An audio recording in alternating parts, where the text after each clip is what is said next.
welcome everybody to an episode of Brain Milk, the podcast from the Halfway Post.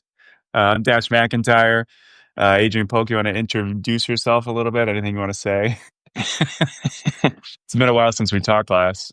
Yeah, I think since July, so it has been a Yeah. while. The world's changed quite a bit. This country has Yeah. changed a little bit. Yeah, for real. I want to start off with the news of the White House, and I personally am finding it hard to kind of care about. What are your thoughts on the demolition of the East Wing? And I guess he's renovating the bunker. Maybe he's planning on using that bunker, with the kind of military invasions he's planning for the midterms. But what do you think about all this White House demolishment? I mean, on the one hand, like it's hard to care that much about like a public building. I mean, it's just the White House, so like I think like having it be forever the same thing, I mean, that doesn't really, I don't care about that. But like that being said, it's a public building and like it's the people's house, and like doing without even talking about it's kind of arbitrary, and then lying about the whole, oh, we're not going to Yeah. touch the East Wing, and it's like, oh yeah, we're going to knock it all down. Yeah, we're gonna demolish the whole thing. But Yeah. like, and then like the I don't I don't know how many balls happen at the White House. This like obviously is not something I really think about, but like having a ball room instead of like offices with people who do stuff for people, that Yeah, seems right. strange. Like having an event center at the White House. I Yeah. think it's It's not the I best think use of taxpayer money to just host parties for Donald Trump to yeah. like be the maitre d' or whatever. Well, another problem I have with it is just that, like, why is public money not, it's like a public building, it's the people's house. Why is public money not paying for it? And like the idea that, like, oh, it's okay, we'll get like private donor money to pay for it. And it's like that doesn't actually make it sound like better to me. And it's like, okay, so you're going to ask $300 million from like donors, and then there's not going to be a quid pro quo at all. Like all Yeah. those Yeah, these businesses invest, yeah, Apple and Microsoft and all these companies in the video, they're like probably donating just millions of dollars. There's well, nothing on the back end coming for them. yeah, so that part makes no sense. But then, like, I mean, I guess it's like on the other hand, it's like kind of good that the people aren't paying for this. But I don't know. It's so obviously unethical that the No, but president should.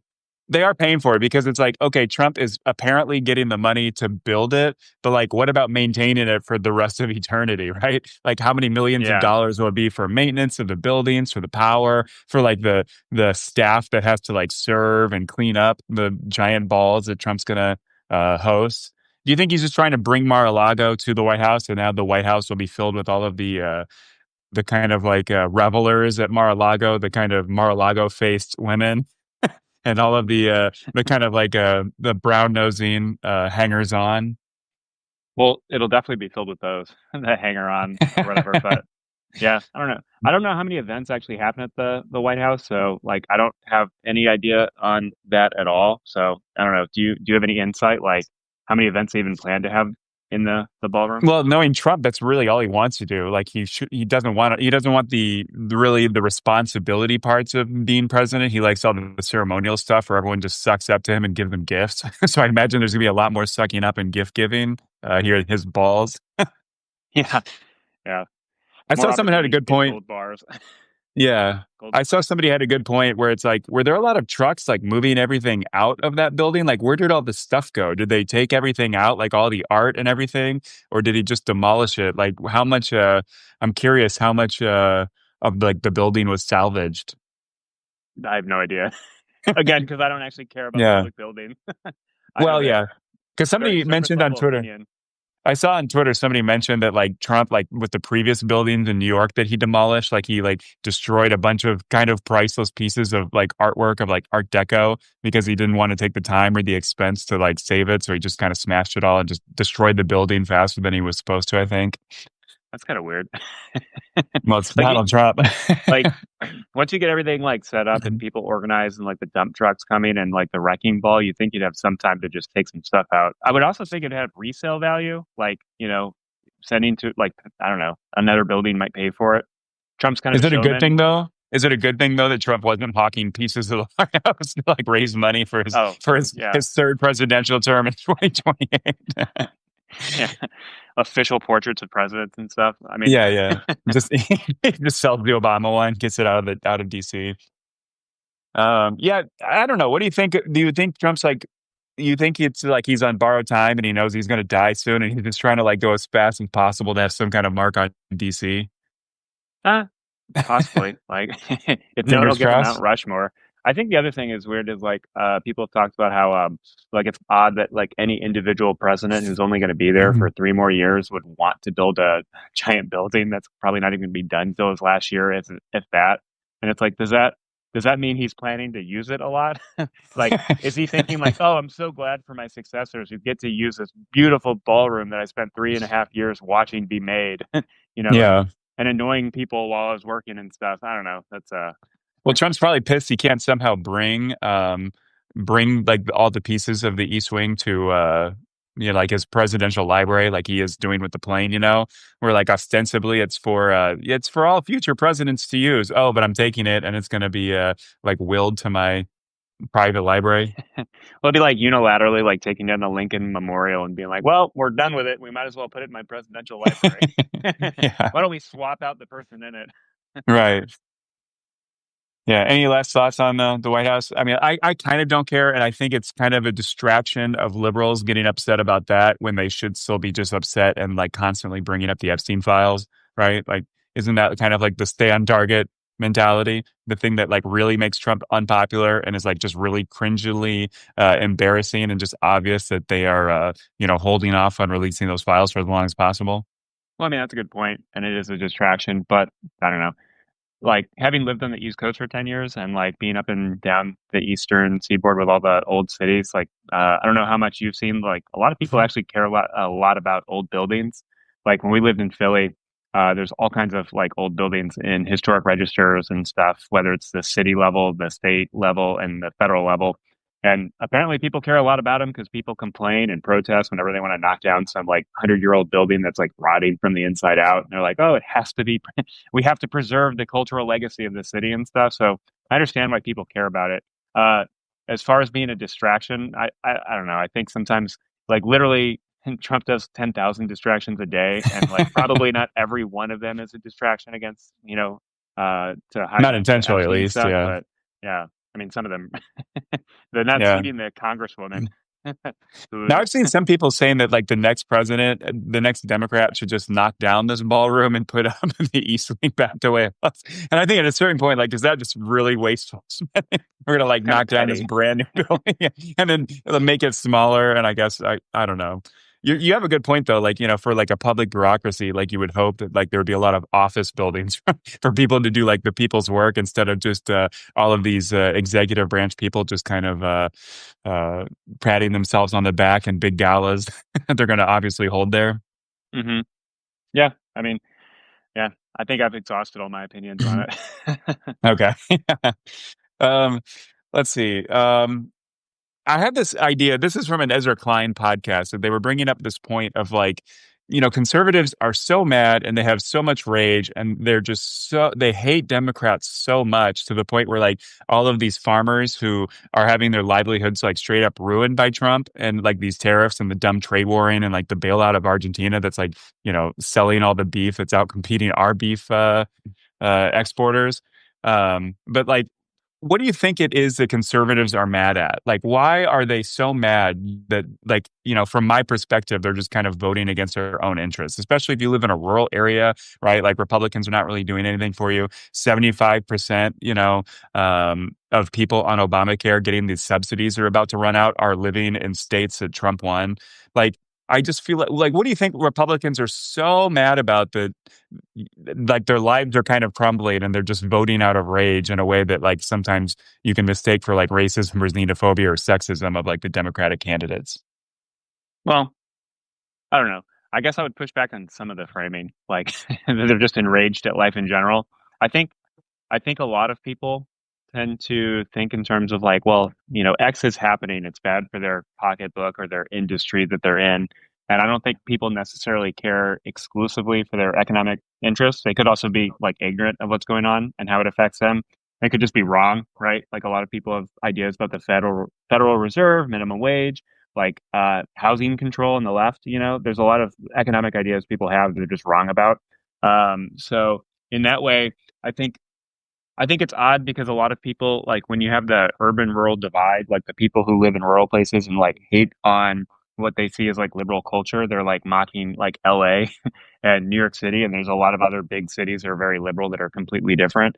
There's also suburbs which are very purple. So like I think I don't know. I guess I would just push back on some of the framing that they're just angry at something they can't describe.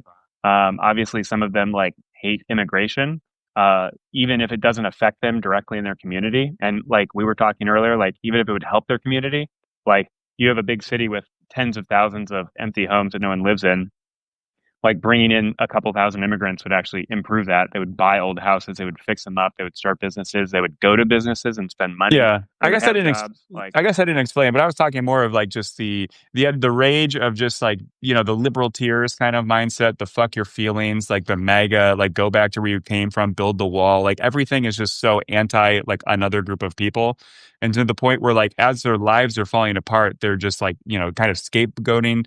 Whether it's immigrants or like all the Mexican neighbors or whatever, Muslims, like where do you think that is sustained, especially now, like we're in the second Trump term and Trump's like screwing over the farmers, screwing over all like the beef companies, like big banks are making record profits, healthcare companies, record profits. Everyone's making record profits while like inflation's going up. These tariffs and trade wars are just fucking up everything. And like ruining more people's livelihoods and making like all the stated goals of like manufacturing coming back impossible because no one's going to build a factory here because they can't, forecast 3 months out, let alone 4 years that it takes to build some like giant chip factory or battery factory. but I mean, maybe it's just too, maybe I'm just being too like abstract and big about it, but no, I mean, in some ways, I think that's fine. But like in an abstract way too, I think, and I've heard quite a couple people talk about this, but and this is something I've been pushing in my own head and talking to Katie about. But like the idea that a lot of those people look back at a bygone era. That's whatever. Oh, they're like reminiscing about the 1950s, whatever. Okay, so there's a lot of baggage with that, but I think to a large extent that like the society that they think of as great from like 1945 to like 1970, right, is such a great era. One, there was high taxation. There was the beginning of the regulatory state as we know it. So things were changing for the better in a progressive way, in a way that progressives back then would have, thought it was progressive. But I just have I have a long-standing idea I've been thinking about is just like society as a whole generally goes back to a norm. And like, for example, the norm is that like the middle class isn't actually that big, and over time they actually lose money. And there's a lot of economic things that I think just happen that push it down. So like, for example, if you were to raise minimum wage or double minimum wage, what would happen? Well, tomorrow everyone renting a house would just tack on 500 extra dollars. You know what I mean? And so like I think that there is a regression back to a mean, and without actual effective progressive government regulation actively pushing against that, as you saw in the late 1940s, 50s, and 60s, up until the Reagan era. Like that was the thing that created the lifestyle that people look back at and think was so great. And if you don't understand that push and pull between the regulations and concern for your fellow human and fellow citizen and raising minimum wage and the idea that everyone should own a house, like that is a very specific idea with specific policies that they were actually doing for a 15-year time period. And then we spent 50 years pushing back against that, and now we're just regressing back to the mean. It's like yeah, anything. Like if you put rent control, like all houses will probably get worse. Anyone renting out is not going to put money into them. It's just a fact. So like that's a bad idea. But so is getting rid of all the regulations. It's like obviously not all yeah, regulations are good, but not all regulations are bad either. And like just like cutting some regulations is good, cutting all regulations is a terrible idea. And it's like I think both sides, and specifically to your point about the right now, that cultural kind of hatred for everything that is different or they perceive as changing the country. I don't know. That's a very. I just got distracted and lost my train of thought. But do you have any thoughts on that? no, no, like I like the idea. I think about that in terms of like the government in the 40s, 50s, and 60s really like engineering the kind of like society that led to a middle class. Like obviously a lot of it had to do with the New Deal and then the GI Bill, and basically you had like millions of Americans that went to war or did some kind of service and then came back, and then they were able to start a family and get a new home in suburb. They were like massively funded by the government. They got the GI Bill, so free education. Like, if you talk about like the democratic socialism that a lot of Democrats kind kind of head toward and their policy aims, it's kind of exactly like that of just giving an entire generation of people like cheap house, free education, and bam, great life, giant middle class. Everyone's happy. You have this golden age of like baby boomer childhoods that like they grow up and just America's, everyone's not everyone, but like the middle class is unnaturally and ahistorically large. But I had an idea too because I saw this recently. It was talking about taxes and how like everyone always says like, oh, not everybody pays taxes anyway. So if you raise the taxes, people still aren't going to pay it. And then like people will bring up, oh, what about the 40s when we had like what was it, like a 89 or 91% top marginal tax rate that peaked like sometime in the 40s and 50s, right? And that's kind of what led to that giant middle class because. Well, I guess I'm getting ahead of myself, but like the idea that people say, well, don't have a tax again that high because people won't pay for it. They'll figure out other ways to not have to pay that tax. And I agree with that. And I think in the 40s and 50s, to avoid paying high taxes that was so high, like all these companies, invested a lot more in factories. They had way more manufacturer growth. They hired more people. They kept it in the community. People got raises. They had pensions and all of these benefits that Americans don't get anymore. What person our age is really going to get a pension anymore, right? From a company that is like in your local community that pays like everybody to have a good standard of living in the entire city. Like that is a thing of the past. But the idea Yeah. that like when you have that high tax rate, the companies are forced to not pay that taxes. They have to invest it in the people and the companies and growth. Yeah, I mean, you're spot on. The tax rates used to be higher. One thing I think about sometimes is that I think, and maybe you can push back on this, but like everyone talks about manufacturing, and I think like it is such a bygone concern for a bygone era. Like for Well, example, if we certainly were in to like, America, that's such a service economy now, and everything's so digital, and yeah, I mean, our like our really, money comes from money essentially. yeah, like people act like, oh, manufacturing jobs are zero sum. If we don't have manufacturing jobs, we have no jobs. And that's like literally not Mhm. true. We have millions and millions of unfilled jobs that aren't manufacturing jobs, but they're still jobs. So, like, that being said, there's a lot of reasons why people care about it: national security, resources, food, all that stuff. That's important. But back to the earlier point, um, like, I think it's just a difference in society.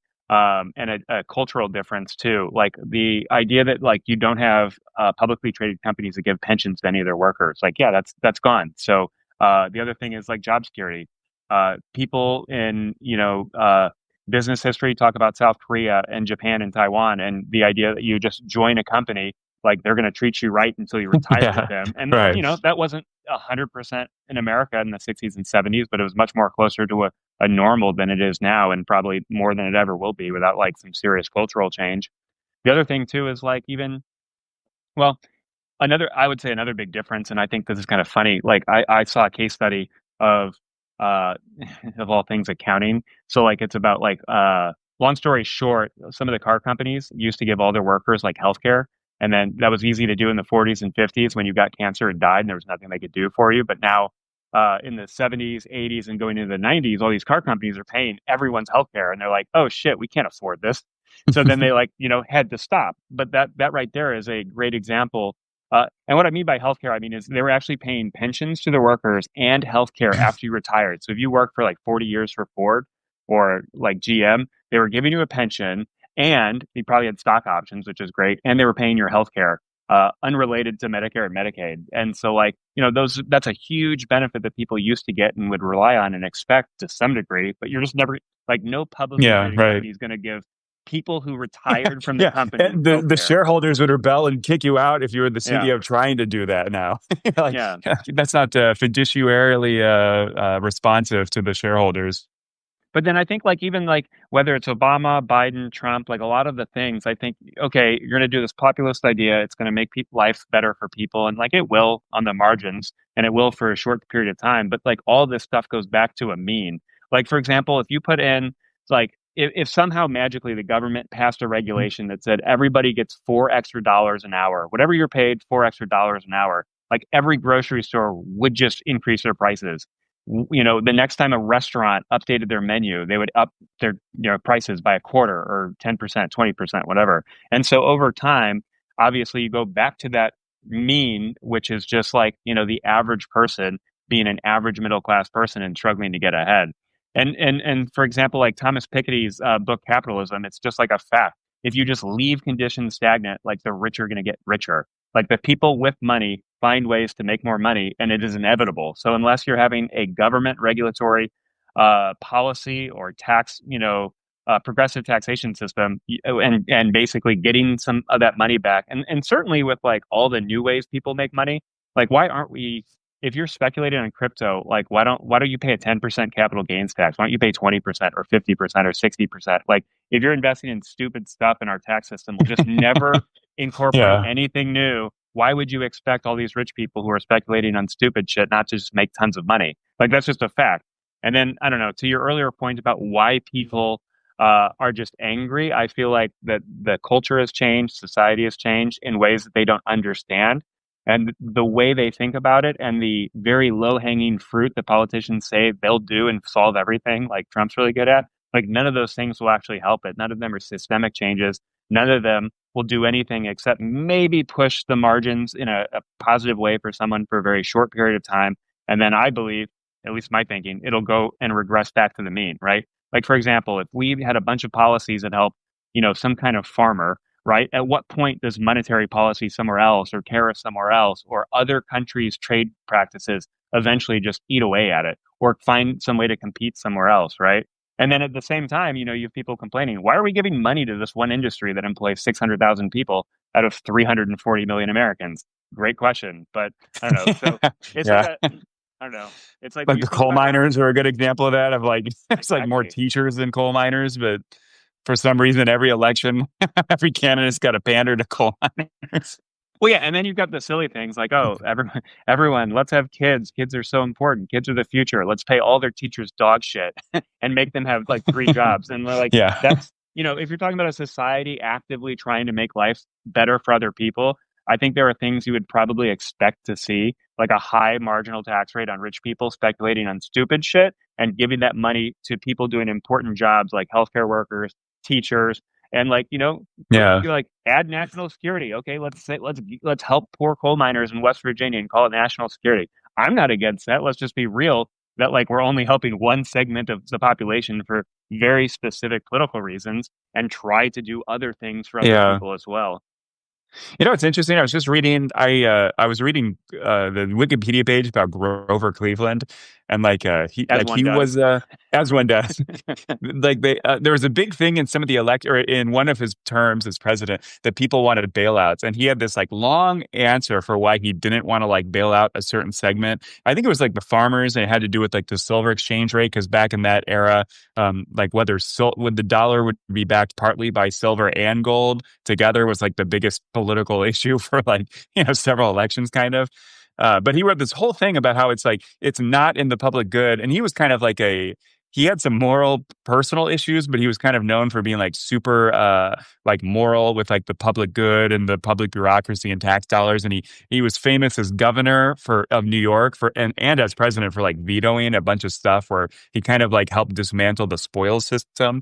But yeah, it's just interesting because the farmers are a good example of this, where like Trump fucked over the soybean farmers. So China is not buying any of these soybeans, and they're like finding soybeans elsewhere. So he's like kind of screwing over all of these farmers, but then going to bail them out for like $20 billion, while simultaneously bailing out Argentina apparently for $40 billion. I don't even know. For like quick side note, not to derail us, but like I'm the fine with president does. derailing. Yeah, the president does not have power of the purse. Like, where is this $40 billion coming from? Is this like eventually in the budget, like Congress is going to have to like earmark or approve this $40 billion? Are all Republicans wanting to do that?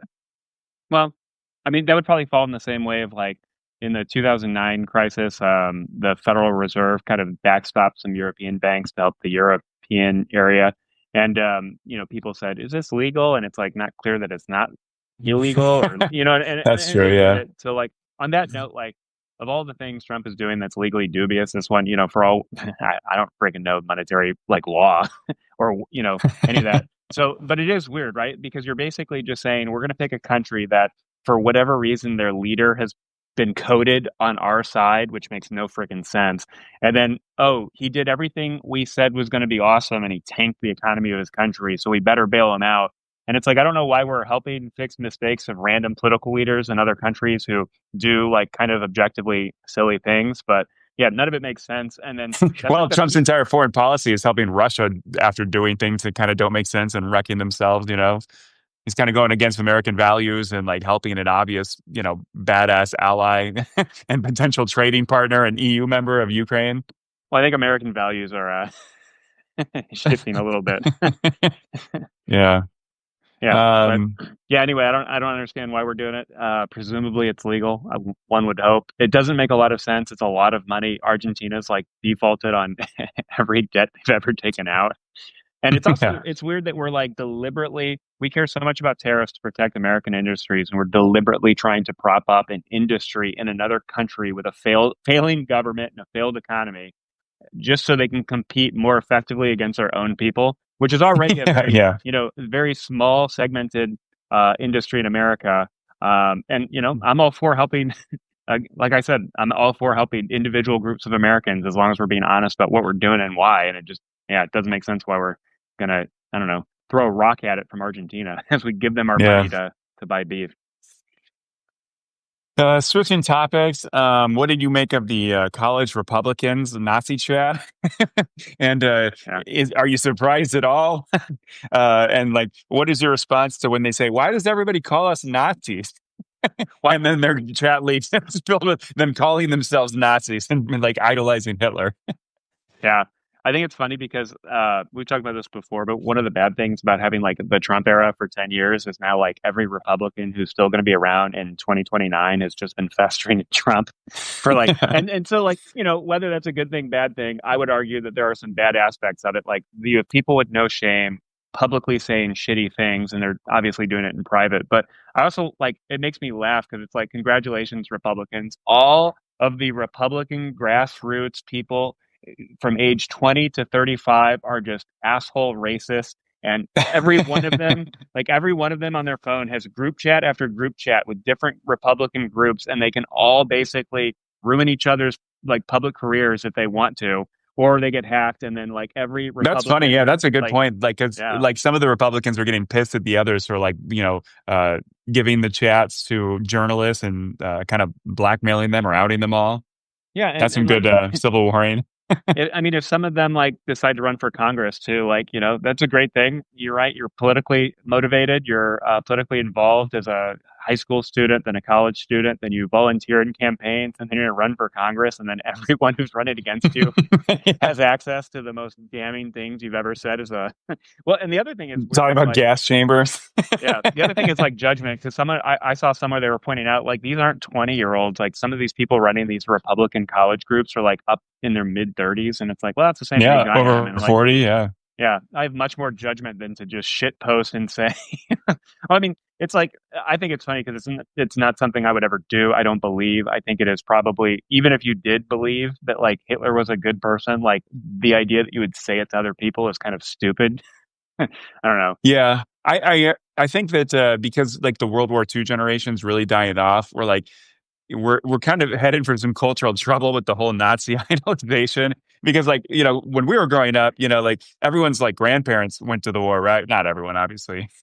Figure of speech. But like everyone's grandparents like went to the war or like lived through it and sacrificed. So like you start spouting off that Nazis are good. You get these old people, like old people like wanting to fight you. And there's this kind of like political consensus based off of like all of the boomers that like or their parents that went to war and kind of like handled, saving democracy for the entire world. Like everyone was kind of on the same consensus that the Nazis were bad. Fascism leads to no good outcomes.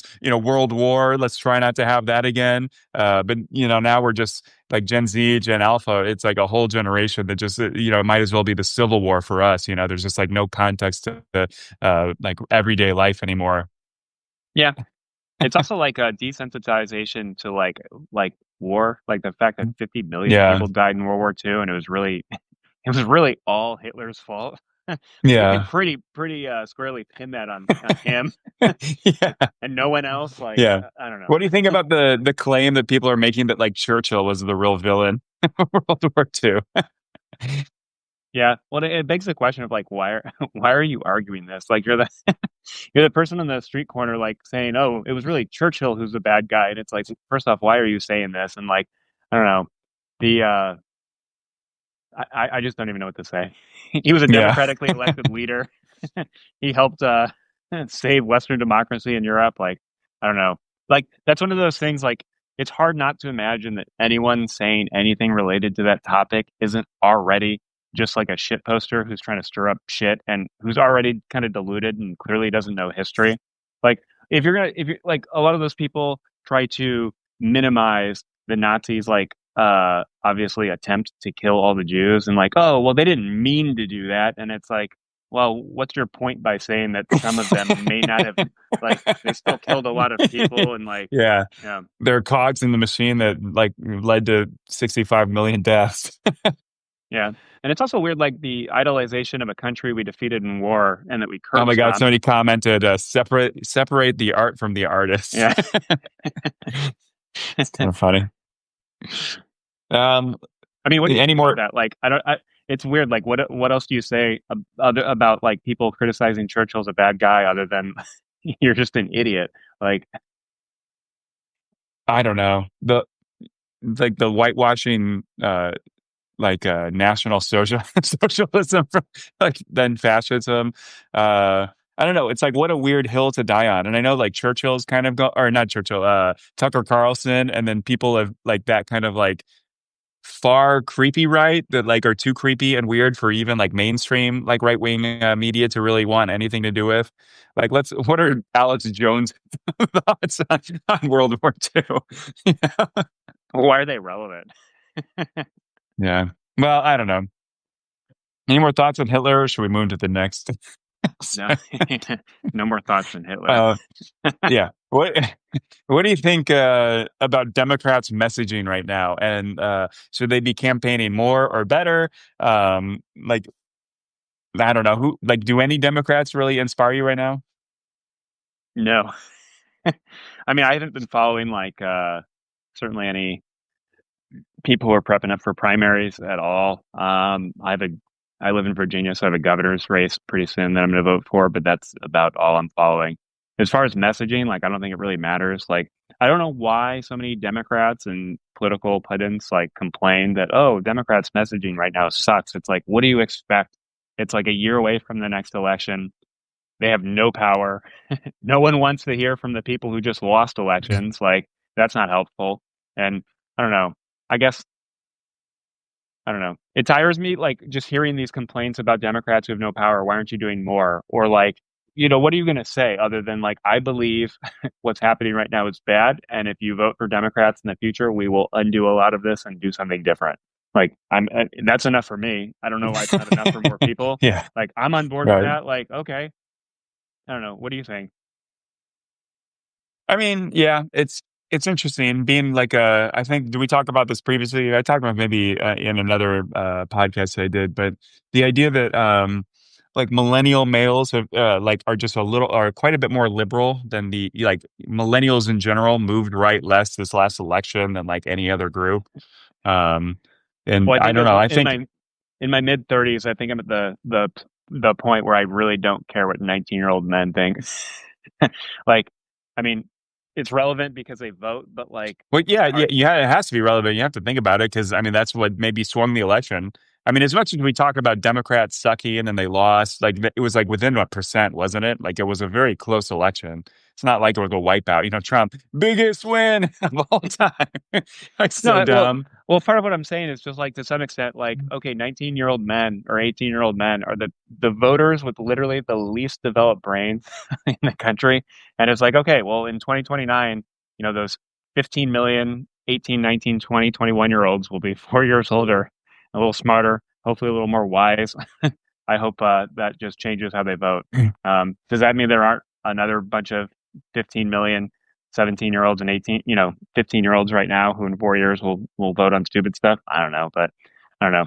I just think like everyone's like, oh, Democrats should go on more podcasts. And it's like, I hear Democrats going on podcasts, and what do they say? Well, I don't like what's going on, and I wish I could do more to stop it. But, I don't know. I don't know why there's not more like pressure on Republicans. Actually, I talk about this all the time. It's just like, if three Republicans in the Senate just said, I'm done with this, they could change they could stop Yeah, everything. change parties, Yeah. switch control.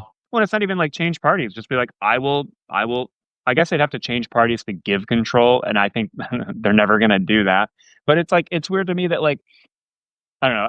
I always say this, but like, how many people in America need to really know what's going on and have the, the bravery to do something about it? And we're probably talking about 100 people, right? You've got the president, vice president, 9 Supreme Court justices. You've got a handful of senators, a couple members of Congress. It's not that many people who could radically change what's going on. And like, um, even in the Senate, right? There used to be a time when senators used to say, "Oh, presidents are for 4 or 8 years, but senators are forever." And it's like, why aren't they acting like they have the power they do? Yeah, right. Like senators used to say, "Oh, that's great. The president wants to do something, but I'm in the fucking Senate and I don't give a fuck." And like that Yeah. was the mentality that they had, and maybe they should go Hmm. back to that. I also don't Yeah. understand even like Mike Johnson. Like I know obviously he's kind of a Trumper and will do anything to keep his job, kind of like Kevin McCarthy does. But like there used to be a time when the Speaker of House would just go up to people, have all the cameras there, put their freaking like hand and finger in their other people's face and say, like, if you don't vote for this, I'm gonna call all the I'm people gonna I know. fucking kill you. No, yeah, not that, not threatening. No, I mean it's just like use your power. It's like I'm just going to tell everyone I know that I'm not going to let any other Republican go on TV, on CNN or Yeah, yeah. Fox News if Or they I'm gonna get what they strip you of want. your committee assignment, or Yeah, I'm gonna you're exactly. no longer the whip. Yeah, You know? and it's I don't know. And there's some Bill Maher talked about this on his show a couple weeks ago. He's like, "Hey, to all the Republicans, just say no to one thing Trump's doing. Not Yeah, everything. Not you don't have to like die on every hill. Just say no to one thing, to one right. nominee. Yeah, and I don't know why they're not doing Yeah. that. That's a great point. I think, I was wondering, is there anything more like emasculating than Speaker of the House, Mike Johnson, like just sitting there with the government shut down and Trump not letting him open it or make a deal or do any kind of like good faith negotiation? Like Trump or Johnson is just like huffed, just watching Trump fuck the government, right?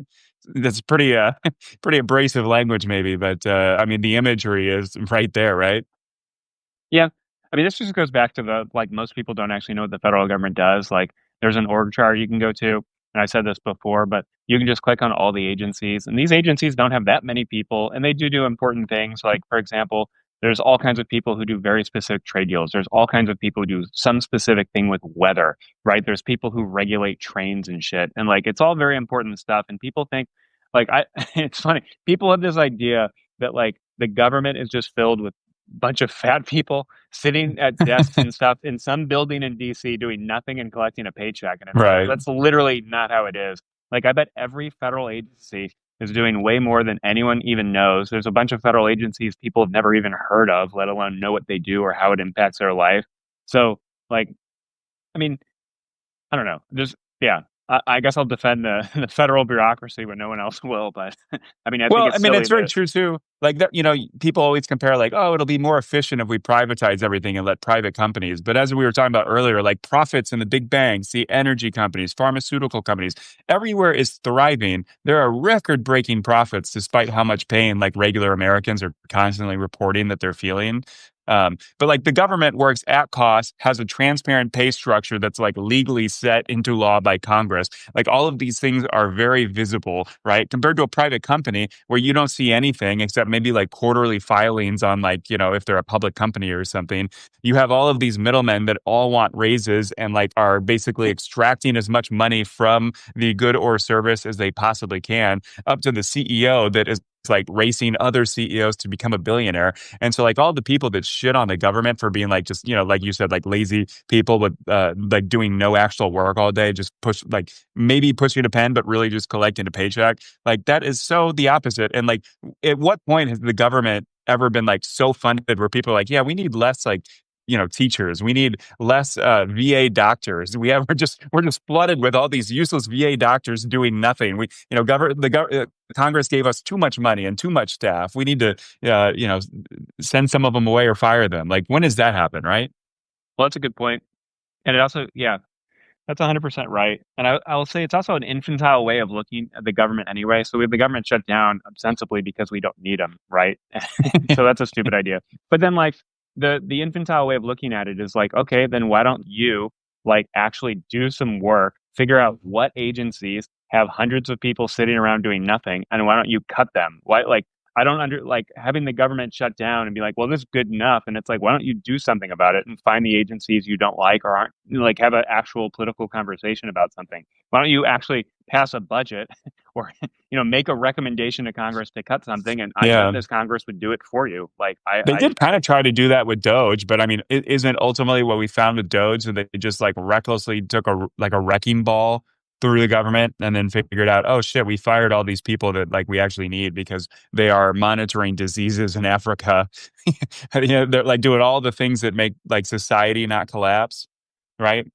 And yeah, like now, 100%. like no one brings that up. Like, no one going to talk anymore that Elon Musk has like burned out like a asteroid, like it in the atmosphere, just came in super hot, wasted a shit ton of money, like violated all kinds of norms and laws, fired all these people illegally in ways that like the Supreme Court and other judges have like mandated, get reinstated into their jobs. And then he just like fizzles out, starts beefing with Trump and gets kicked out. And now like like is no one going to talk about that? Like just the Sherman-esque trail of destruction he just did. And now the government is shut down, and it's like they're kind of getting their way again. And is it working for anybody? Right? Like we haven't felt the pain yet, but like starting in the next week or whatever, like the SNAP benefits are running out, 30% higher health insurance premiums for like millions of people. Like shit's gonna hit the fan pretty soon. Do you think Republicans will make Trump cave? Kind of. Should Democrats keep holding the line? I guess you can answer that question first before I Oh, ask you 10 more. I was gonna say it's kind of hard because so many people like have so much disinformation. Like I hear tons of people say, "Oh, the Democrats just want to give illegals free healthcare," and it's like that's not that's not it. And it's like ironic because at least from my understanding, right, the money going to illegals is that illegal aliens go to the hospital ER needing life-saving help, and then the government's bailing out rural hospitals to pay for it, right? Like that's what's happening, right? But then like everyone's saying like, oh, they're just straight up giving our money to illegals for healthcare, and it's like there's so much misinformation. Like people act like, oh, this is a Democrat's fault, as though they own any part of Congress or the White House or the Supreme Court right now. And like, I don't know, it's just hard to figure out what to do, and there's so much disinformation. Anything Democrats say, like the other side will just lie about it. So what are you going to do, right? What is your leverage when the other side refuses to believe you have it? What is your leverage when the other side lies and says your leverage is to do something obviously illegal and immoral and stupid that no one would agree with? It's, I don't know, you know? Yeah. I mean, the whole point is kind of the Democrats don't want to make a deal with Republicans because Trump just doesn't honor any agreement that they make, and he just doesn't do what the law tells him to do. Like he's far, like, and that goes back to the whole thing about Congress, just like letting the executive branch just walk all over them. Like Congress has passed all of these laws, some of them recently that Trump is just not isn't flouting, not following. Like a lot of the agencies are in law, like a lot of department jobs that they were trying to fire are in law, and like Republicans are just letting Trump kind of be a king, and they're just acting like they don't have any relation to how the government works, or that they're not actually the most important branch of government.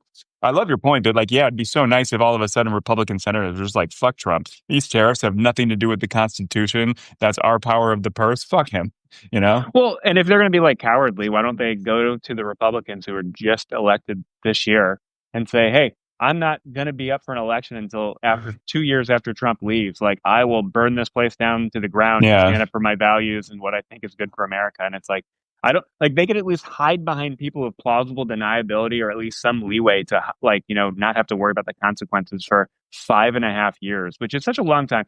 Like, imagine you have a job and you're 85 years old, like most members of Congress are, and you're still afraid to take a courageous stance when you're not going to be up for reelection until you're 90. Like, what point are you going Yeah. to stand up for something you believe in? Right? Right. I don't know. No, Love that's fathers. a good point. Yeah. Um, I think we started off on this tangent talking about like the Democrats a little bit about like how they should campaign. But I had a couple more thoughts on that. Do you think Democrats are like capable of campaigning well? Like they're so bad at getting attention. And I think about this every time I see a TV ad where I'm like, what the fuck? Why? Like, are TV ads effective anymore? Does anyone even watch commercials anymore? Does anybody pay attention to them? Is it only kind of really like elderly people? Are those the people that works for? But every time I see it, I just think compared to like any generation, like prior to the boomers, like Gen X and down, like no one is really watching TV commercials anymore. Like everyone's online. The younger you go, you're exclusively online. So like, should Democrats just be spending like $1 billion on TikTok, like in the midterms? For the Democrat Party, should they be giving the halfway post $1 million a year to keep making They fun should of be doing Trump? Like, that. hey, yeah, Democrats, I'm open. Yeah. Come on your show that you do Yeah, yeah, every come on my six show. months. And I guess here's a good point to shamelessly pitch my subscription. If you like my comedy and you follow my humor and Dadaist news, subscribe for $2.50 a month. I'm hustling nonstop Dadaist graffiti news jokes for the love of the anti-fascist game. So if you love what I do, please subscribe and give me a little money so I can spend more of my time just trolling Trump constantly and making jokes about him, I have a question smelling for like you. shit. Yeah, yeah, go ahead. What does Dada even mean? Dadaism. It's like the Dadaists from like the post World War One, or kind of at the end of World War One. It was like a big European art movement where it was like absurdity for absurdity's sake. Like all these artists that just like a lot of their friends died in the war, and many of them fought in the war, and then the other ones that didn't, like fled Germany or Austria or different places to like Switzerland. And they had this cabaret Voltaire where they would just do like absurdist kind of art pieces. Like one guy would wear Hmm. a lobster costume and recite like just gibberish poetry. They kind of started collage. It was kind of the beginning of like German expressionism and that whole art movement. Like I guess it's hard to explain. I have like this pet hobby of like art history, and I don't know. It's just a movement that kind of inspires my absurdist comedy. Um, does that read the Yeah, Wikipedia that's good. page? Look it up. Don't tell Um, me to read. I'm going to tell you to read more. Um, and I guess not to put everything on Mike Johnson. Going back to that subject, but John Thune is now the majority leader. Do you ever hear John Thune's name? Do you ever think about John Thune? Like, what is he doing? He's at the Only people in pinnacle the of his bulwark. career, probably. What? I hear his name invoked in the bulwark when they criticize that he has literally nothing to lose and won't do anything to stand up for what Yeah, he right. believes in. Okay, like that's another thing. It's like, I mean, I understand like the fear that they have that like, oh, someone could hurt my family. And then it's like, well, that's more reason for you to find 10 of your buddies and stand up against violence Or together. find a different job. Like you don't have to be in Congress. If you're going to be a little bitch afraid of like dying for your country, I don't know. Maybe Well, I mean, federal Congress is not the job for you. I don't I don't think that should be a necessary requirement for being a member of No, Congress, is being if willing to you are die. terrified of if you're terrified of violence against you because of your job, and you're going to just watch democracy in America, like the democratic experiment that's lasted 250 years, just end because you're afraid of someone attacking you, you can get a different job. Like there's lobbyists, like you'll Yeah, get some kind of investment firm, you'll start a hedge fund, you can flip burgers if it's going to keep you safe and your family safe. yeah. I mean, that goes back to like the oh, I didn't see his tweet thing like from the first term. Like, Yeah. oh, I didn't. And it's like, okay, you're not even really afraid of being like, I think a lot of people probably aren't that afraid of violence, but they're probably more afraid of like Trump tweeting at them still on Truth Social. And like, so you're not even like, I don't know, you're no physical harm or threat of harm. And then you're still terrified that you don't want to have to go through one day and talk to one reporter, ask you about something you don't want to have to talk about. Like, that is the lack of courage, I think, that a lot of members of Congress have. And Yeah. I don't know, that's bad. That's my stance. It's bad. You want to talk a little bit about Trump's national security? How would you describe the Trump Doctrine of foreign policy, if there is such a thing? The Trump doctrine is like, hey guys, can't you stop? This is really hurting my Nobel Peace Prize campaign. The fact that you guys won't stop fighting. What do you think about the 8 wars that he stopped? I I think had a it's joke. I had a joke on the halfway post about how he's better than Lincoln because Lincoln only stopped one war, but Trump has stopped eight. well, if true, that is a very compelling point. Plus, the 8 wars are like he didn't he. It was what was it? He confused Armenia and Albania. So he's like describing the war he stopped. He's saying the wrong ones. One of them is Israel and Palestine, and like already there's been some skirmishes after the kind of truce on that. Like the ceasefire has been broken several times. Um, I think we're still I waiting think on Ukraine and Russia. Jury's out yeah, on that. been a long first day of his administration on that one, but Yeah. I think Trump deserves some credit for like Israel. Like, I think that I What? That they that's did the what I same deal Biden wanted, only so much later, so that it could help both Netanyahu and Trump's personal political no, goals I and mean, objectives. to be fair, though, like I think that there is a certain amount of power that an American president has over Israel and saying, "Hey, you have to stop," and then saying it like you mean it, where they actually do it. And I think that that is something that Biden and the people around him did not do at all. I think they could have easily gotten Netanyahu and Israel to stop, or at least limit civilian casualties at some point during their administration. And uh, Trump's policies sometimes aren't like the best or the most nuanced or the most have the most finesse, but I think like he did kind of tell Netanyahu to stop, and he kind of did. The ceasefire uh, Do you shenanigans think it's going to bullshit's stop going to though? be what it is, but There's there's plans on like developing the Gaza beachfront. There's been some skirmishes in this ceasefire already. Do you think Netanyahu is done kicking out like Gazans from Gaza? I mean, I don't know. I mean, part of me thinks that like they want to make greater Israel or whatever. You hear about that a lot, and I think they probably mean that. I think the people in Israel want that, or at least a sizable plurality of them. So that complicates things. There's also the complication that Netanyahu can't stop continual warfare, or he'll have to like face trial and possibly go to jail.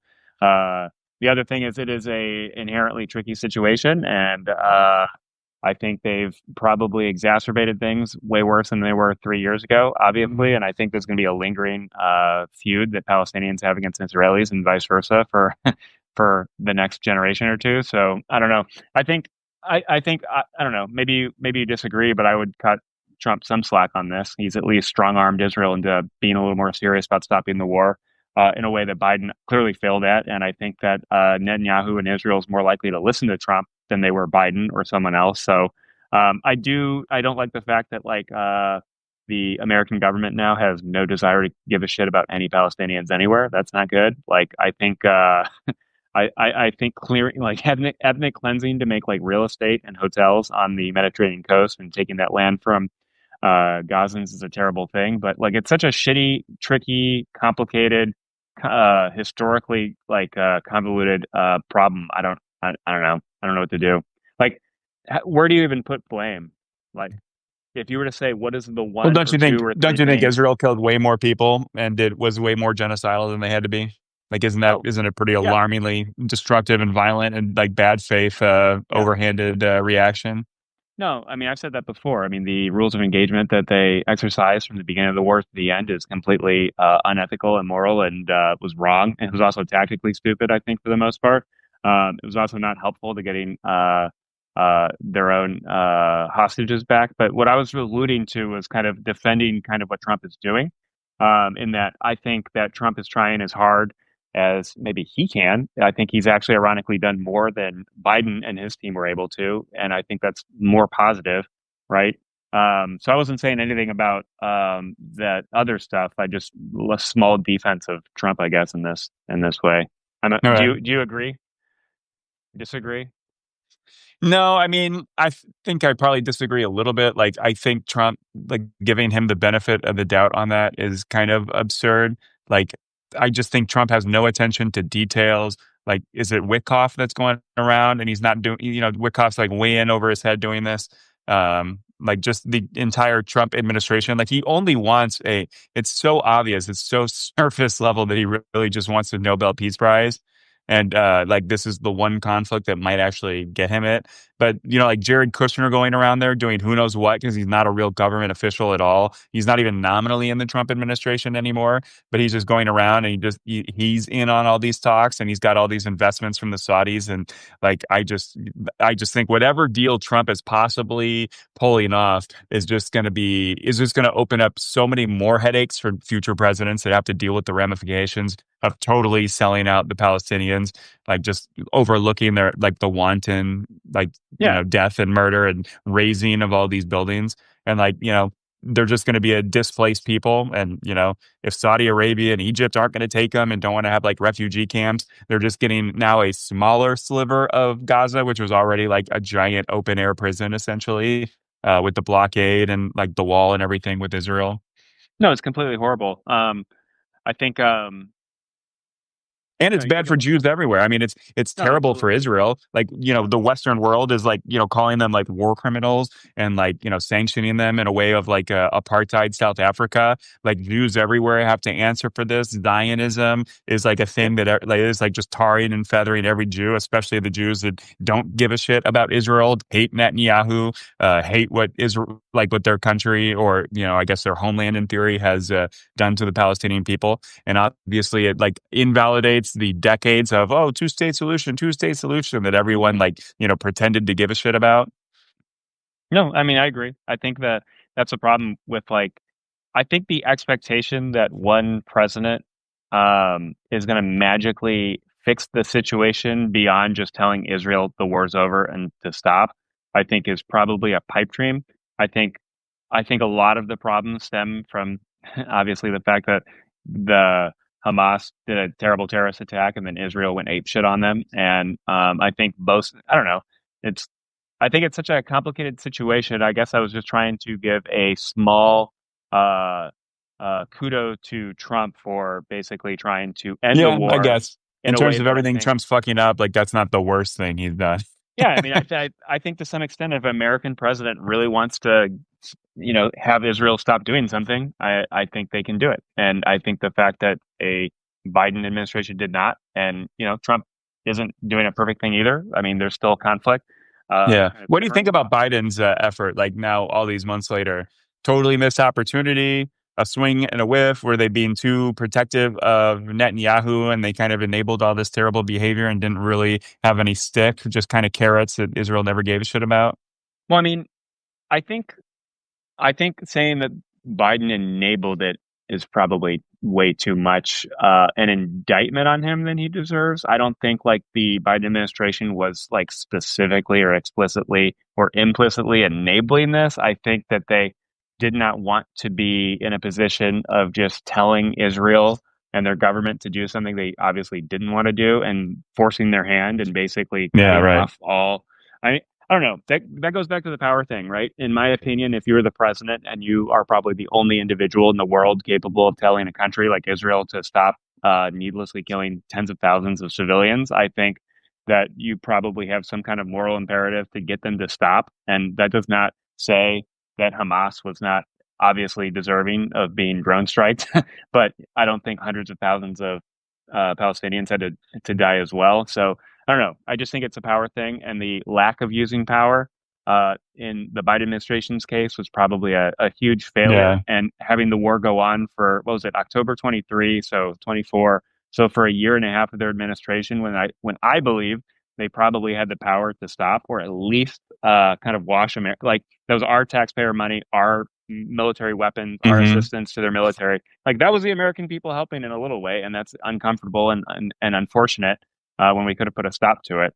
That does not actually, resolve or absolve anyone in Israel politics from their part in doing it. Right? It doesn't absolve Hamas and the Palestinian people. Yeah. Well, Obviously, I not guess I would have for a any of that. tougher stance. I think Biden missed an opportunity to just tell Israel like fuck off. Like the amount of shit that they pulled on Obama of like scuttling the Iran nuclear deal and then helping, they were obviously supportive of Trump and did a little bit in terms of like Jewish kind of like constituency smoothing and like lobbying of like in 2016 to get Trump elected. But like Netanyahu giving that speech over Obama's head with just the Republicans in plain Hmm. politics and kind of so decidedly being more on the Republican side of politics. I think that should be like a bipartisan thing, just a patriotic thing to tell Israel to fuck off, don't divide us in But our own country. And it's then on more top of that, complicated than that.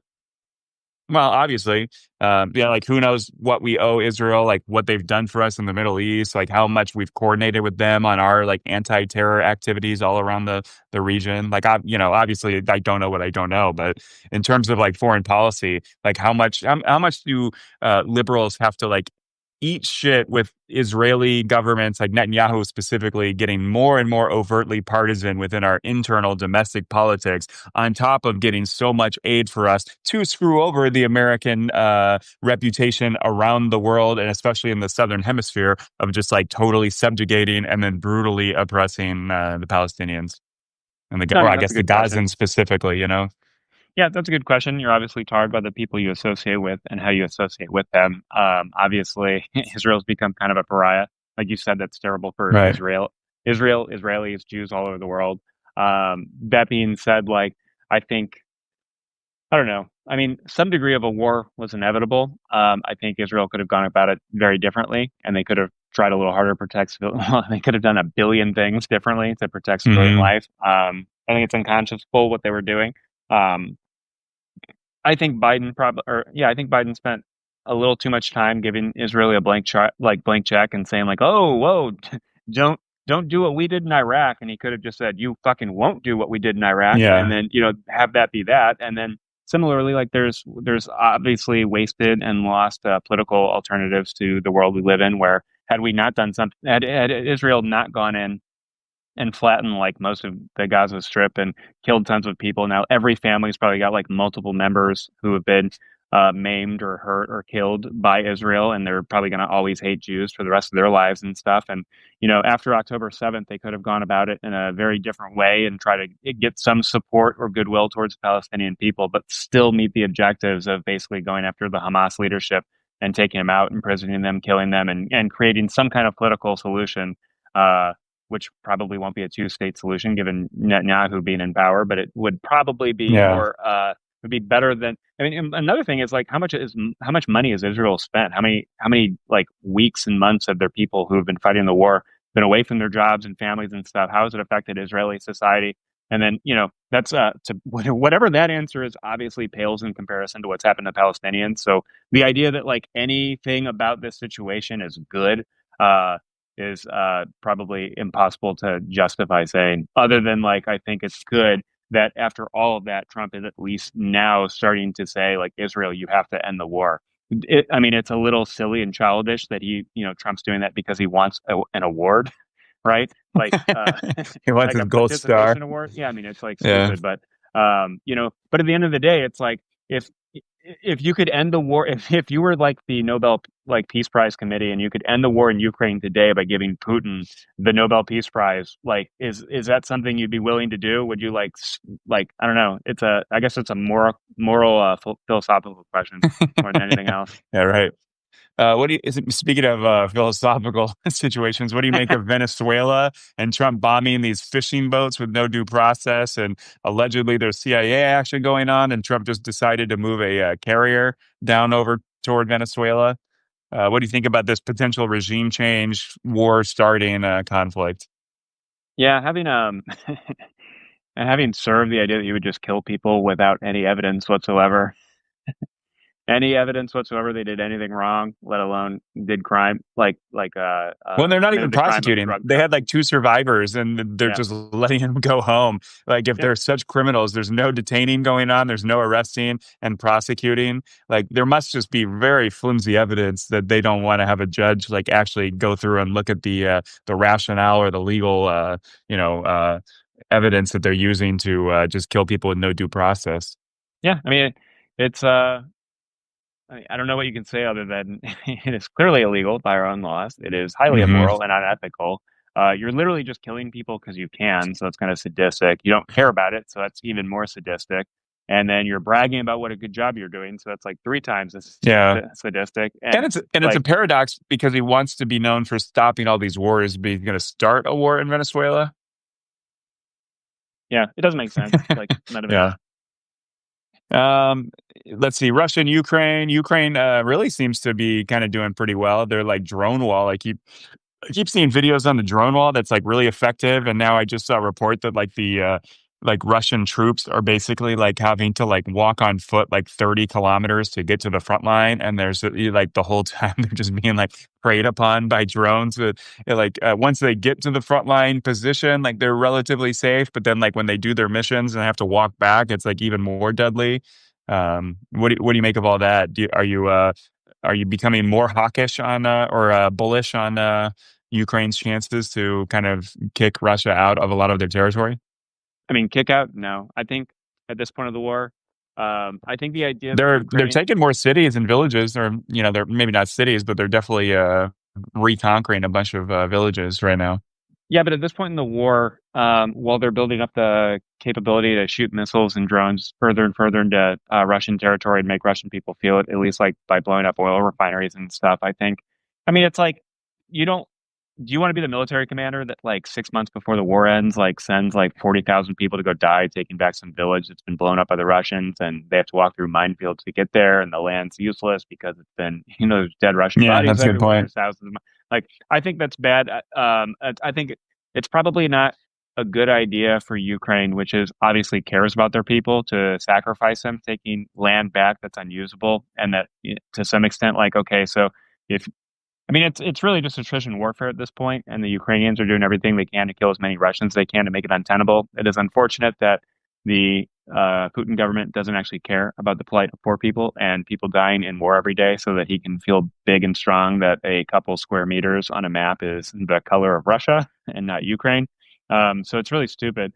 So am I bullish that Ukraine will take their territory back? No, I don't think that's going to happen. And furthermore, I think it would be stupid for Ukraine to try. I think the goal, or what I would prioritize, is doing whatever it takes to end the war and have the lines be wherever they are right now, because at least they're defendable and at least they're not mined with thousands and thousands of dead bodies, broken tanks, and all that. So I don't know.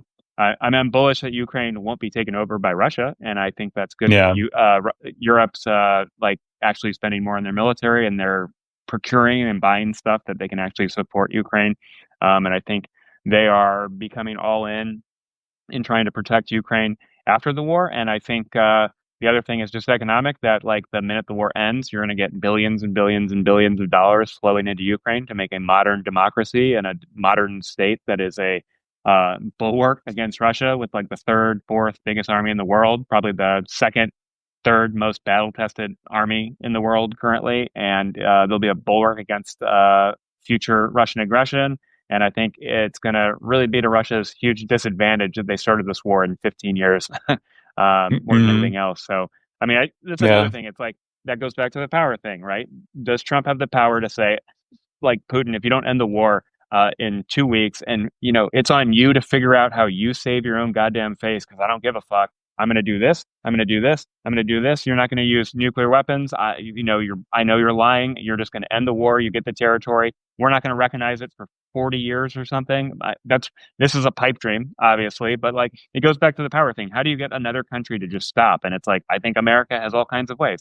We'll say if you don't end the war in a week, we're going to take all of your money right now, and we're going to hand it to Zelensky. We're going to hand it to him personally. He can do whatever he Hmm. wants with it. Like, I mean, That'd be is that nice. something they would care about? Like, and all these European countries are doing it too. Switzerland's doing it. Like, congrats, all of your rich people who've been hiding. Like, all of those penthouses in London, we have identified who owns them, and we're taking them right now, and we're like giving them Yeah. to just random people in London. Like, congratulations, and like, you have 1 week and you've already wasted 5 minutes listening to me talk. So good luck. Hmm. But that's like the power thing. Yeah. That's, I don't know. I mean, I think the American president can probably do that to probably most countries on the planet, and have a credible, legitimate ability to pressure people to do things. Everyone probably but China. So I think the fact that the American Yeah. presidents do not do that more regularly Well, for Trump's doing it a lot. more, Trump's starting a new trade war with Canada, I mean, just willy nilly because of some ad that involved Reagan in an Ontario election or something. If I have my facts right, he's punishing the entire country and economy. I always joke it's like there's 340 million Americans. Like at least we're all complaining about the same, trans athletes in some small town in some location in some state of America. It's like at least how do you get 3 billion people to care about each other at least a little bit, and to interact with each other in a positive way. And if it involves like getting super butthurt about some local election in some province of another country, it's like maybe that's a good thing for the world. We're all talking about the same stupid shit. It may be stupid, but it's the same stuff, right? Monoculture kind of That might be thing. the optimistic side of me. And it's like, because people Yeah. talk about like, oh, can you believe this happened? And it's like, well, to some extent, like I'm glad that we're all arguing about the same shit. We're not like so disaggregated and living our own lives that we Yeah. can't actually relate to each other. Like how many That's true. memes could you go on any street in America or Europe or like someplace in Southeast Asia and they go, oh, I get this meme. Like that's kind of cool in an interesting way that never would have happened in the past. So My last section here is I'm thinking about generation change and how the boomers are getting pretty old. And no offense to any boomers watching, but I do think I have a prediction that age might be a really big factor in this midterm election and hopefully 2028 as well. But I think there's going to be like, there's in Maine is kind of a flashpoint now with that Graham Plattner guy. He's having a little bit of a Nazi tattoo scandal that I guess he's dealing with. But then his opponent, Janet Mills, is Wait, wait, what? he had it like a Nazi tattoo, but it's like he got it while he was in the Marines or the army or something. And he says he was not familiar with it being a Nazi tattoo, but he was going to change it now. And I guess I don't know. I was at the gym earlier, and somebody was saying that like maybe he did know it was a Nazi tattoo. I don't know what's going on with that. But the alternative is Janet Mills, who's the current governor, and she's like, I had this idea that I think a lot of like boomer politicians might have surprisingly tough primaries, and it might just be age as a factor because you get all the like of the last like 8 people I think to die in office. I think like all of them were Democrats or something like that, and like 5 of them died in like the last year and a half or something like that. So I do think that like we're way overdue for generation change, and But then on the other hand, like Bernie Sanders, who I kind of like, he's going to run again. He like filed paperwork to run again in 2030, at which point he'll be like 92 or something, or 89. And part of me is like, okay, that's too old. I mean, Bernie seems like the power of democracy is keeping him alive forever. But come on, man, like 90 or, plus 90, like maybe it's time to retire. Any thoughts on the gerontocracy of Democrats? Should it be like age should be an issue in the midterms for the primaries? Yeah, I mean, I think so, just for the sole reason that a lot of other people care too. So if that many people care about this, like, Well, don't you it, care? Like, I mean, like, no offense, but like a lot of, like Chuck Grassley, is he really up with it on no, no, I AI care. Yeah, and the threat of fascism and yeah, the digital revolution that we're now like 25 years into? But like, he was a yeah. I mean, fucking old man when that started. yeah. I mean, I think it's odd. I don't know why these people don't have better hobbies Yeah. than. I I mean, mean, wasn't is Chuck Grassley, wasn't it like 1958 is when he joined Congress? It's probably. like, that's 70 years. I could be wrong about that, but I think it was pretty old. Well, Uh, I mean, you got to hand it to like these old people who dream big. They're like, I'm not only am I going to be in Congress, I'm going to be in Congress for 50 years. And it's like, yeah. I don't know. Well, like we were talking early, despite that, they're still not telling Trump no. Um, and then what do you think Democrats should do for the next, should they go like Zoran Mamdani is a good test case, like he's young and vibrant. Like should Democrats be going Hail Marys with just young candidates that are good at communication and good at attention? Would that backfire? Like to like reference this, like I thought it was a good idea that Kamala Harris like kind of campaigned with Republicans and Liz Cheney and Adam Kinzinger and kind of gave permission structure for like center right, moderate conservatives who are patriotic more than they're loyal to like the partisan party or like the MAGA cult. But Well, to be fair, Kamala Harris lost doing that, so I was probably wrong. So should yeah. Democrats be doing these like younger, way more progressive, way more kind of social, like liberal kind of leaning politics? I don't know. Part of me thinks that it should just be authentic. I think like everyone freaking about what strategy they should do clearly just leads to inauthenticity that people clearly see. I think for all of people's flaws, I think things you could say, or for all the good things about Hillary Clinton and Kamala Harris, I think people clearly thought they were inauthentic, and I think that shined pretty clearly because to some degree they were. I think that probably is to some degree part of the job if you're going to be a politician and pretend that you care about tons of issues that you don't, right? You go to individual states and individual districts in Congress, and they care about some random little industry you've never heard of, let alone thought of, and you have to pretend like you care. You're like, my policies will do this and this. And I think that's stupid. Like they get so specific and hung up, and like, I don't know. I think as someone who's not a political pundit, and you always ask me what I think Democrats should do, and I don't have very strong opinions. I just feel like they should like, marketing 101 is just authenticity. What are the best brands? What are the best companies? They're ones that have Yeah. authentic marketing. They don't lie, or at least they're better at hiding it than other people. I think Democrats should just be authentic. And I think like we have this idea, like the Democratic Party is a big tent party, which is great. And then I think we should allow room for individual candidates running in individual places to not care about everything, right? Like the Yeah. whole bucket of every little pet issue, every little Democratic interest group has. I don't think a guy running in Maine who's like a what is he like a lobster fisherman or whatever? Like Oyster why farmer. yeah, like what do you think that guy really gives a fuck about what happens in like Louisiana? Probably not. Has he thought about it? Never. Like why should he come out and pretend, right? Now, that he's running for senator, right? Yeah. Yeah, so I mean, I don't know. I think he should be authentic. I think the Nazi tattoo is probably a red flag. Like I don't like that, but if he's like, to some extent like I don't know, if you genuinely like regret doing something, like you should have some grace because there are a lot of people who don't regret anything and still get ahead. Yeah. So, I mean, Right. the fact that you regret something that was bad and you can credibly say or genuinely believe and genuinely admit that you've learned from it, I think that's a good thing we should overlook that.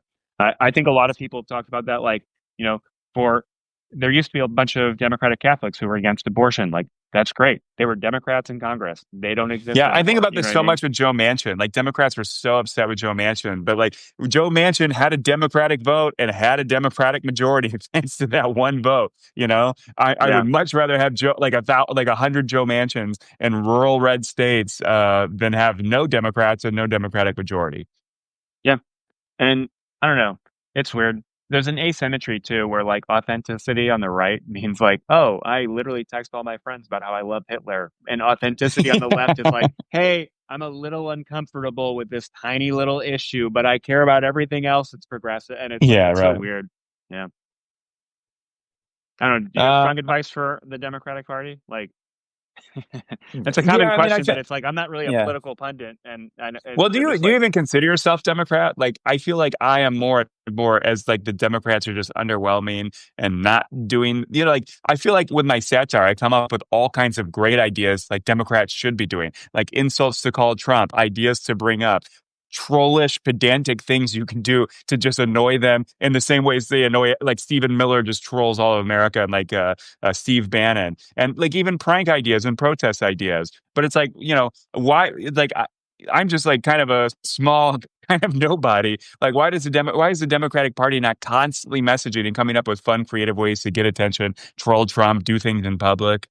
I mean, well, that's the issue. and I guess, They're always asking people for advice and they get advice and they go, we need yeah, to do this. We need this wicket. We need to do this metric. We need to care about this issue.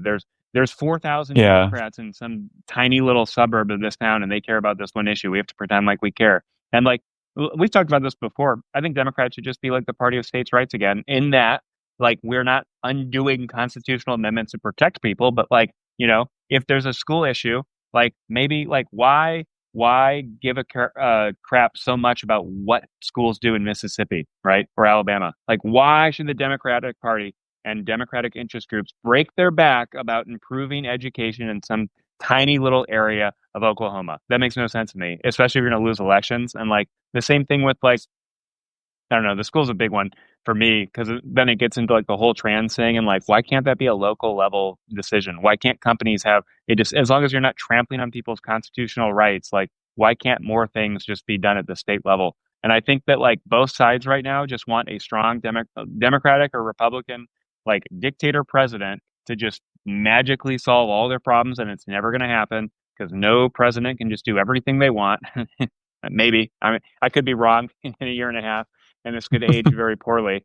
But like the idea that like I don't know, it's every campaign is like this is the most important election of our lives. This is the most like if you elect me, I will magically make everything better, and that's a stupid way to approach politics. I don't know. I said this a million times. We live in an infantile culture with an infantile population with stupid infantile ideas about how the world works, and I think it is going poorly. have you seen that meme that's like everybody's 12? And like all of our behaviors, everything we're doing on social media, all the way that like society is collapsing, and it's just like everybody's acting like they're 12. Like certainly Trump is. Yep. But go back to my Well, question though. What? no, I was just gonna say it's like that meme with like the bell curve, and it's like the dumb looking guy who has an idea, and then it's like the people in the bell curve, like, oh, I'm so smart, and then it's like the really smart guy, but it's like, in my opinion, like literally everyone is just the dumb guy on the left, and some of them think they're normal, and some of them think they're Uh, really smart, but they're all the same. Going back to the question though, do you consider yourself a Democrat still? Do you consider yourself more liberal, more progressive? Do you want to identify with the Democrats while they're so unpopular and have such toxic branding? And like, in government, like Chuck Schumer and Hakeem Jeffries are not really, you know, giving the leadership you maybe want to see. Well, yeah, I mean, like I'm just a guy who lives and doing his own thing in his own life. So like, as far as I'm not going to make the Democratic Party part of my identity. Do I? Can I Yeah, but envision will myself you vote voting straight for? ticket though? Do you Oh, vote straight ticket though? absolutely. Like I mean, why would you? I mean, if you're a normal person who thought like Obama was a good president and you genuinely care about like the well-being of other people and like maybe that it's unfair. What I will say is that like just having a generic idea that I don't know. Some of my ideas get like so oddly specific, and it's like what is my political belief? I believe that the American middle class has created the biggest pot of money ever devised in human history, and we should use some of that money to make people's lives better in a meaningful way Yeah, that helps them. And it's like, does that make me a Democrat? Obviously, in the last 80 years of this or political history of this country, yes, that makes me a Democrat, and I vote straight ticket Democrat. And do I think a lot of the stuff the right is doing right now is stupid? Yes. Like, do I think like, do I know enough social sciences to understand how some of the world works some of the time in some meaningful way? I believe I have the hubris to believe, yes, I have some general insight that some of the social sciences, like, for example, like I think democracy is better than dictatorship? Yes. Ethically, morally, politically. yeah, Do I believe that uh, I don't know, like I don't know. There's a million little things I could say. Like, for example, like, do I understand how tariffs work? Yes. Do I think they're stupid? Like most economists? Yes, I agree with them. And so, like, does that make me a Democrat? Then, like, so be it, I guess. And I guess that's kind of where I feel. But I guess more like in terms of like progressive or moderate, like right now, and I was just joking with Katie about this earlier. It's like all I want is to just go back to like 2016 when most things were working kind of okay and people put in honest 8 hours work to try to make life a little better for people in the government. You know what I mean? Like, and then I don't yeah, know, without all the like, you know, for all the bad mouthing and shit talking and shit posting people did about Obama, like he was at least trying to help people. Like, yeah, there are things that like looked okay that look worse now. There are things that he did that like people complained about but look way better now, like Obamacare and the fact that like 25 million people use it. Like that's another thing. It's like, I think that's a look, low estimate, but yeah, yeah, like so like I don't know. I'm a man of the margins. Like, are you going to cut everything cuz like it makes you feel bad or you don't like it or you personally think it's stupid? Like no, I'm against all that. Like I think we should just go back to a government that does some things kind of well and actively tries to do them a little better over time. I don't think we should radically change the government and do X, Y, and Z. Like I think the a lot of the ideas a lot of progressives have are too much, and I don't think it would necessarily work because of what I think I know about history and like people and the obvious political backlash that would probably create that would undo it all. And I yeah, the also don't think we political should just sausage making. yeah, I just don't think we should cut the government completely and fire tons of workers. Like, and it's like little things, right? Like, do I believe that everything the government does is good? Like, no, probably not. Like, anyone would be stupid to agree with that. Like, do I believe we should put like 800,000 people, predominantly in Northern Virginia, just out of work for no fucking reason and on welfare? Like, no, I think that's a dumb idea. And it's like, again, I'm a man of the margins. If you want to cut the government, like, all right, like bring some receipts, see what's waste, and find a meaningful way to shrink it over an appreciable amount of time with some kind of policy or plan to help the people who fall through the cracks and get hurt by it. And I don't know what that makes me. That was a very long-winded answer, but did any of that make sense in a No, coherent way? yeah, no, it makes sense. Yeah. I just wish the Democrats were a little better at politics, but it's like always you can't really fault them because compared to like the conservative media ecosystem going from like Rush Limbaugh and talk radio and just perfecting kind of like partisan news culminating in like Fox News, which might as well be like state media at this point. Like there's just no equivalent on the left and like leftists don't even want that. It wouldn't even be profitable. Like MSNBC is kind of trending toward the center anyway, because even like I think liberals just are not interested in engaging that like kind of a loyalty based, like team based partisan media. And I think there's a reason like so many people think centralized like legacy and institutional media is so liberally biased. And I don't think it's liberally biased. I just think conservative media has just like really gone off into its own little bubble and kind of closed the doors behind them on their echo chamber a little bit, culminating in certainly, like Trump just phoning into Fox News, just recording what he's talking on the phone of just anything that comes to his head, right? Yeah, I think it's nuts. They make so much money. Like when like I I listen to political podcasts and like occasionally, right? And then like while walking my dog, and like there are so many times where I'm just like, God damn it, enough. Like I don't like there's so many political podcasts of people talking about the same shit day in and day out, and it's like I'm done. I don't care. I've heard this a million times, and it's like Well, you're I don't participating understand. in one right now. Well, I mean, we're just talking about whatever the fuck we want. But no, I mean, like, for example, like, who are these people? Like, I don't understand the amount of money in some of these, like, right wing networks. Like, how are they just watching Fox News all day and then tuning into Newsmax and they go, oh, I got my One America podcast. And it's just like, how do you just consume that much media and news that, like, there's that much profit and money in it? To me, that boggles the mind. Well, you do get a lot of billionaires that back all that. Like when you look at like a Turning Point or whatever, and And like, Russian a money, it billionaire. turns out. Yeah, Yeah. right, exactly. Yeah. Like those podcasters that were getting all those Russian rubles or whatever. Something like, what was it? Like $100,000 per episode or something that they published. And then But I like will they just say, didn't know where it was coming from. yeah, I will say, Russia, if you're listening, we'll take some money. Yeah, yeah, yeah. I don't think we have the content that they're interested in. Yeah, I but lied. There'll be one more section. I'm just curious about this. Bill it's Maher, Friday night. had It's that. whatever. Yeah. Bill Maher had that talk with Trump and like he got shit on for a lot. And I thought it was like everyone wants to shit on Bill Maher all the time. But as I've said before, no other person in the media will have Steve Bannon on and call him like an evil liar to his face. So I think I like Bill Yeah. Maher. I understand why people hate him and he's like very annoying and bitchy often. However, I do like his political perspective. And I think he really like, more than most people, doesn't take shit. But like, if you had that conversation with Trump, if you got invited to the White House, what do you think you would say to Trump? What would you bring up? What would you ask him? How would you hold yourself? I think I'm a mature. I'm a mature adult, so I think I'd hold myself fine. What would I ask him? I mean, obviously, if like a random person meets the president, like, are you trying to change the world with that one interaction? I wouldn't try to do that. I don't know. Would you be That's an interesting polite? question. I'd have to think. I mean, yeah, I'd be polite. Why wouldn't you be polite? I'm Let's not say going it's a to hit two him. hour. Let's say it's a 2 hour dinner. You have a drink or two. You get it's only one opportunity to talk to the president. And I don't know. Wouldn't you want to ask some question to like get his reaction on something? Like what would you be most curious about? I mean, in a non-joking way, I would probably ask about like the aliens and stuff and UFOs.